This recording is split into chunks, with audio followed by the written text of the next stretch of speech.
কিন্তু রাত যখন 12টা বেজে গেছে, 6 মাসের বাচ্চা সেও ঘুমিয়ে গেছে, এবার মাও ঘুমিয়ে গেছে। রবের পরিচয় দিচ্ছিলাম, রব কাকে বলে। এখন মা যখন 12টা পর্যন্ত ঘুমে গেছে, রাত যখন 1টা বাজে, এই যে মার হাত ওই 6 মাসের বাচ্চার নাক আর মুখের উপর পড়েছে, এবার নিঃশ্বাসটা বন্ধ হয়ে গেছে। নিঃশ্বাস বন্ধ হয়ে গেছে। যুবক বলবে যে হুজুর আমার তো কোনোদিন হয় নাই, বহুদিন হয়েছে। তুমি জানো না কে বাঁচাইছে, সেটাই বুঝাইতে চাই। কথা কন যুবক রে, মার হাত যখন নাক আর মুখের উপর পড়ছে, নিঃশ্বাস বন্ধ হয়ে গেছে। নিঃশ্বাস বন্ধ হলে 1 মিনিট 2 মিনিট সর্বোচ্চ 5 মিনিট, বলুন তো এই সন্তান বাঁচবে? কথা বলেন, আওয়াজ দিয়ে বলেন, বাঁচবে? নিঃসন্দেহের মৃত্যু কনফার্ম, বাঁচার কোনো পথ নাই, কোনো উপায় নাই। হায় হায়, এখন তাকে বাঁচাবে কে? বাবা, সেও তো ঘুমাইছে। মা এত দরদি হবার পরও মাও তো ঘুমায় রয়েছে। পৃথিবীর কেউ তখন নাই। সন্তান 6 মাসের বাচ্চা হাত দিয়ে সরাবে, হাতে শক্তি নাই। জবান দিয়ে বলবে, কথা বলতে পারে না। তাহলে কেমনে বাঁচবে? মা পারলো না, বাবা পারলো না, হাত দিয়ে সরাইতে পারলো না, জবান দিয়ে বলতে পারলো না, পৃথিবীর কেউ তো তাকে বাঁচাইতে পারলো না। ও গাজীপুরের মুসলমান, এবার তার মৃত্যু কনফার্ম। কথা কন ঠিক না বেঠিক?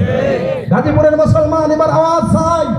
যেই মুহূর্তে মা পারে না, বাবা পারে না, সে নিজেও পারে না, পৃথিবীর কেউ যখন পারে না, নিঃশ্বাস বন্ধ হয়ে গেছে, এই সব মুহূর্তে যখন কেউ পারে না, এই কঠিন এবং জটিল মুহূর্তে তাকে মুক্ত করে তার নিঃশ্বাস চালু করে তার হায়াত বৃদ্ধি করবেন যিনি, তিনি কে? আরো আওয়াজ দিয়ে বলেন, তিনি কে? আল্লাহ।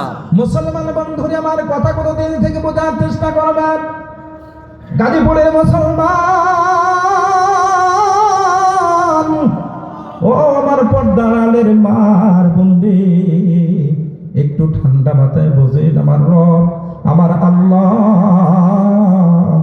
কত বড় দয়ালু, কত বড় মহব্বত করে, কত ভালোবাসে আমাকে আপনাকে, কত মহব্বত করে। আল্লাহু আকবার।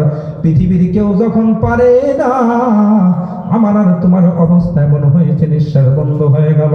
মা যখন পারলো না, বাবাও যখন পারে না রে, পৃথিবীর কেউ যখন পারে না, কেউ যখন পারে না, ওই সন্তানের মৃত্যু যখন কনফার্ম, আমার আল্লাহ তখন ফেরেশতাকে ডাক দিয়ে বলে, ফেরেশতা রে, যা যা যা, ওর মা তো ওর রব নয়, ওর বাবাও তো ওর রব নয়। কথা বলেন, ও ফেরেশতা যাও যাও যাও, ওর মা তো ওর রব নয়, ওর বাবা ওর রব নয়, পৃথিবীর কেউ ওর রব নয়, ওর হায়াতের মালিক হলাম আমি আল্লাহ।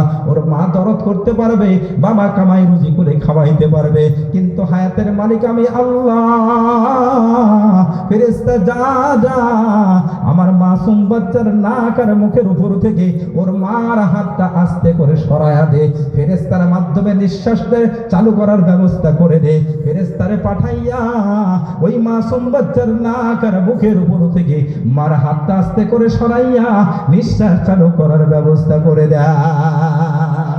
এরপরে আল্লাহ পাক রব্বুল আলামিন ডাক দিয়ে বলে, হে বান্দা, হে গোলাম, ফেরেশতাদেরকে লক্ষ্য করে বলে, ফেরেশতা শোনো, আমার এই গোলাম, এই মাসুম বাচ্চা যখন বড় হবে রে, যখন বড় হবে বুঝবে আমি রব, আমি মালিক, আমি আল্লাহ, তখন শীতের মৌসুমে কনকনা শীতের মধ্যেও অপেক্ষা করবে না, আরামের ঘুম হারাম করে দিবে, আরামের বিছানা হারাম করে দিয়ে ঠান্ডা মাথায় ঠান্ডা পানি দিয়ে ওযু কইরা আমি আল্লাহর কুদরতে পায়ে সিজদা করবে, আমার সামনে দাঁড়াইয়া আমি যে রব এটা স্বীকার করবে, আমার প্রশংসা করবে।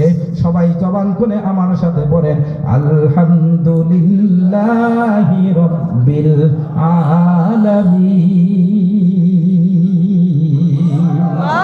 বলুন তো, সমস্ত প্রশংসা কার? আরো জোরে বলেন, কার? যিনি সমস্ত জগতের প্রতিপালক, যেই মুহূর্তে কেউ বাঁচাইতে পারে না, যিনি বাঁচান তিনি কি? জোরে বলেন, তিনি কে? রবের পরিচয় বুঝে আসতেছে? বিরক্ত কি হচ্ছেন? আর একটা উদাহরণ দেই। পয়গম্বর মুসা আলাইহিস সালাতু ওয়াস সালাম, নাম শুনছেন না? তার জাতি গোষ্ঠীকে, তার কওমকে সংক্ষেপ করে বলতেছি, জালেম ফেরাউনের হাত থেকে বাঁচার জন্য পয়গম্বর মুসা তার কওম, তার সম্প্রদায়কে নিয়ে রওনা দিয়েছে। চলতে চলতে বিশাল বড় নদী, এমন নদী, নদীর মধ্যে উত্তল তরঙ্গ ঢেউ চলছে, এমন উত্তল তরঙ্গ, সেখানে কালভার্ট, ব্রিজ, সেতু পারাপারের কোনো ব্যবস্থা নাই। কেমনে পার হবে? নদীর মধ্যে যদি ঝাঁপ দেয় তাহলে উত্তল তরঙ্গ, সেখানে ডুবে মারা যাবে। তো পয়গম্বর মুসা চিন্তা করলেন, সাথীদেরকে নিয়ে পিছনের দিকে যায়। পিছনে তাকায় দেখে জালেম ফেরাউন উপস্থিত হয়ে গেছে, সশস্ত্র বাহিনী অস্ত্র সহ উপস্থিত। এখন পিছনেও যাওয়ার কায়দা নাই, পিছনে গেলে শত্রুর হাতে ধরা পড়বে, সামনে নদীতে ঝাঁপ দিলে পানিতে ডুবে মারা যাবে। কথা কয় না? তার মানে সামনেও মৃত্যু, পিছনেও মৃত্যু, বাঁচার কোনো কায়দা নাই। তখন কোরআনে এসেছে, তার পয়গম্বর মুসার উম্মত বলে, ইন্না লামুদরাকুন, মুসা করলা কি? আমরা তো ধরা খেয়েই গেলাম। তার মানে সামনে নদী, সেটাও মৃত্যু, শত্রুর হাতে ধরা পড়লেও মৃত্যু। গাজীপুরের মুসলমান ঠান্ডা মাথায় বুঝবেন, এইটা হলো পয়গম্বর মুসার উম্মতের ঈমান, তাদের ধারণা, তাদের ইয়াকিন যে আমরা যদি নদীতে ঝাঁপ দিই মারা যাব, শত্রুর হাতে ধরা পড়লে মারা যাব।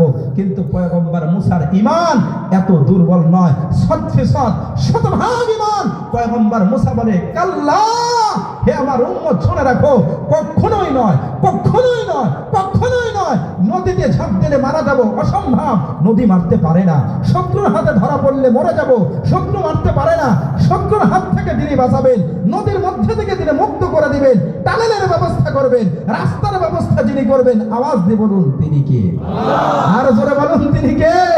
পয়গম্বর মুসা যখন এই ঘোষণা দেয়, তখন তার উম্মত বলে, মুসা শুধু বক্তব্য দিলে হবে না, বিপদের মুহূর্তে মৃত্যু সজ্জায়, মৃত্যুর সামনে, আমাদের চোখের সামনে দলিল দাও দেখি। পয়গম্বর মুসা দলিল পাশ করে, ইন্না মাইয়া রব্বি সায়াহদিন, ইন্না মাইয়া রব্বি সায়াহদিন। এই দলিলের ব্যাখ্যা পরে বলি, আগে বোঝেন, আমরা সবাই মাতৃগর্ভের মধ্যে মায়ের পেটে ছিলাম না? ছিলাম না? মায়ের পেটের মধ্যে কোনো আলো বাতাস আছে? নাই। আলো বাতাস ছাড়া মানুষ বাঁচে না। বাঁচাইছে কে? মায়ের পেটের মধ্যে কোনো খাবারের ব্যবস্থা নাই, খাবার ছাড়া কোনো মানুষ বাঁচে না, খাবার ছাড়া মানুষ বাঁচে না। বাঁচাইছে কে? সেখানে কোনো অক্সিজেন নাই, এই অন্ধকার ঘরের মধ্যে অক্সিজেন ছাড়া মানুষ বাঁচে না। বলুন, অক্সিজেন ছাড়া মানুষ বাঁচে না। বাঁচাইছে কে? এবার পয়গম্বর মুসা তার উম্মতকে ডেকে বলে, ও আমার উম্মত শুনে রাখো, মায়ের পেটের মধ্যে আলো নাই, বাতাস নাই, খাবারের ব্যবস্থা নাই, অক্সিজেন নাই, যেগুলো ছাড়া একজন মানুষ বাঁচতে পারে না, বাঁচতে পারে না।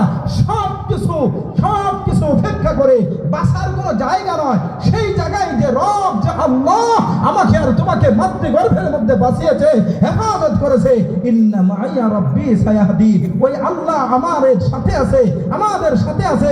নিঃসন্দেহে এই নদীর মধ্যে আমাদের পারাপারের ব্যবস্থা করে দেবে যিনি, তিনি কি? আরো জোরে বলেন না, তিনি কে?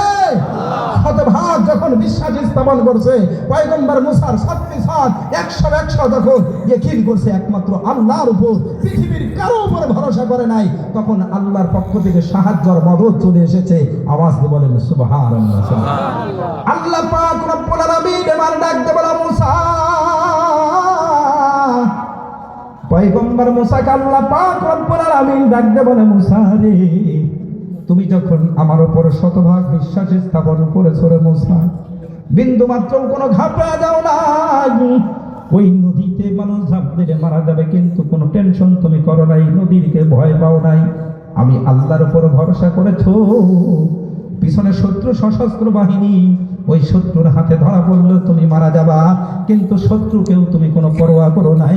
একমাত্র সবে মাত্র আমি রবের উপর ভরসা করেছো, আমি আল্লাহর উপর যখন তুমি ভরসা করেছো, ও পয়গম্বর মুসা শোনো,